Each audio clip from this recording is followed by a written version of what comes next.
آخری اجالا، ایک بہت اعلیٰ اور ایک بہت عمدہ شاعر کی کلیات اختر حسین جعفری میرے ہاتھ میں ہے۔ یہ آپ کی 2 کتابوں پر مشتمل آئینہ خانہ اور جہاں دریا اترتا ہے، بہت ہی بڑے اور اچھے شاعر ہیں جناب اختر حسین جعفری۔ آپ کے بارے میں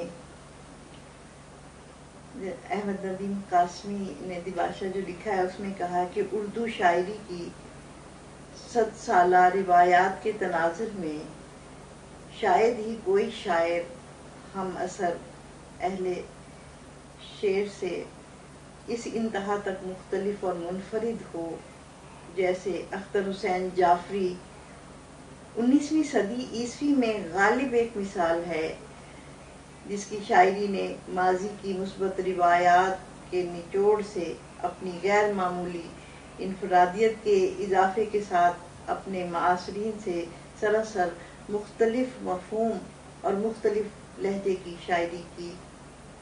20ویں صدی عیسوی کے آخر میں اختر حسین جعفری کی شاعری اس سے ملتی جلتی ایک روشن مثال ہے۔ یہ شاعری بھی بظاہر اتنی ہی پیچیدہ مگر بباطن اتنی ہی تہدار ہے۔ یہ ایک ایسی بھرپور شخصیت کی شاعری ہے جو حد درجہ ہنرمند بھی ہے اور جس کے ہاں تخلیق فن کا وفور اس کے لفظ لفظ سے چھلکا پڑ رہا ہے۔ اس کا وجود فن شاعری کی تجسیم ہے۔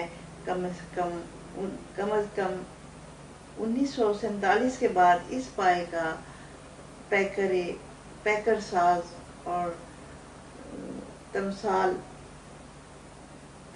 ساز اور علامت ساز اور تراکیب ساز شاعر بمشکل دستیاب ہوگا۔ یقیناً غالب کے بعد راشد، فیض، مجید امجد اور ظہور نظر کی شاعری کی کئی جہات مثالی ہیں، مگر اختر حسین جعفری کا اسلوب اظہار سب سے الگ پہچانا جاتا ہے۔ یہ ایک ایسے بلند معیار کا اسلوب ہے جسے کوئی بھی دوسرا بڑا شاعر اختیار کرنے کی کوشش کرے گا تو ٹھوکر کھائے گا۔ اختر حسین جعفری بیک وقت ذاتی اشوب اور عصری اشوب کا نمائندہ ہے۔